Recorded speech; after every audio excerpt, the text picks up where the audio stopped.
you graduated from Harvard as a graduate there, and then you graduated from, with what I understand, a degree in English, and now you are a bookshop owner of several years for an architecture and design bookstore. How did that journey all happen? You mean from English to design? Yeah. I was carefully trained. It was Harvard Graduate School of Education and English, and I was trained as a Navy SEAL. I was very carefully trained, and I was thrilled by it.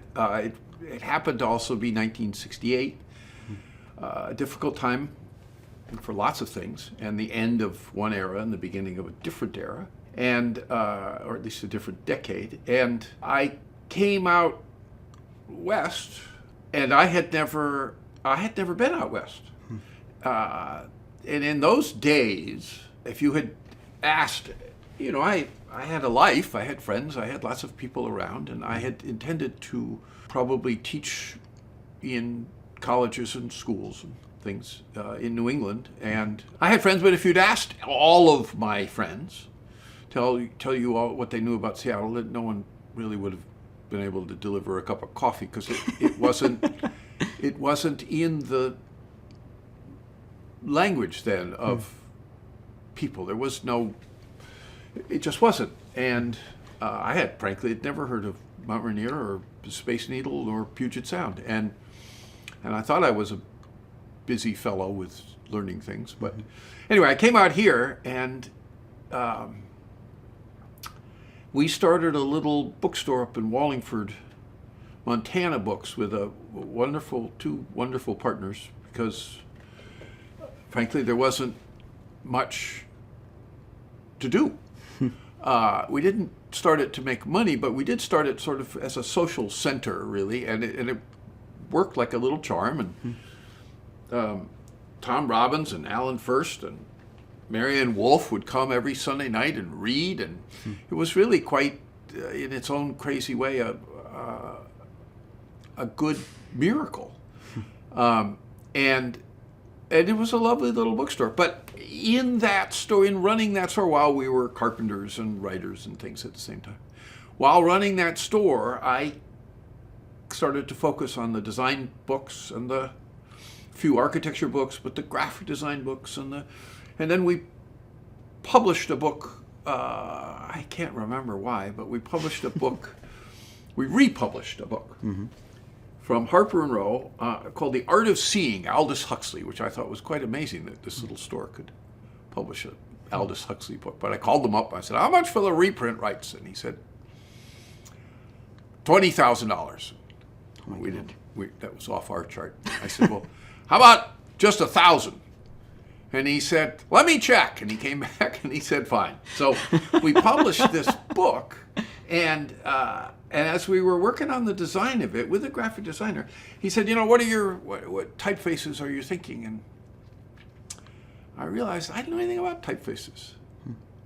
Nor did I know anything about scale or perspective or elevation and at the same time, more and more people that I was meeting had some relation to design, much differently than in New England. And anyway, one thing led to another, and I decided I was building out the Elliott Bay Bookstore over on First and South Main, because I was a carpenter. I had a group, and Walter asked me if we would build it out.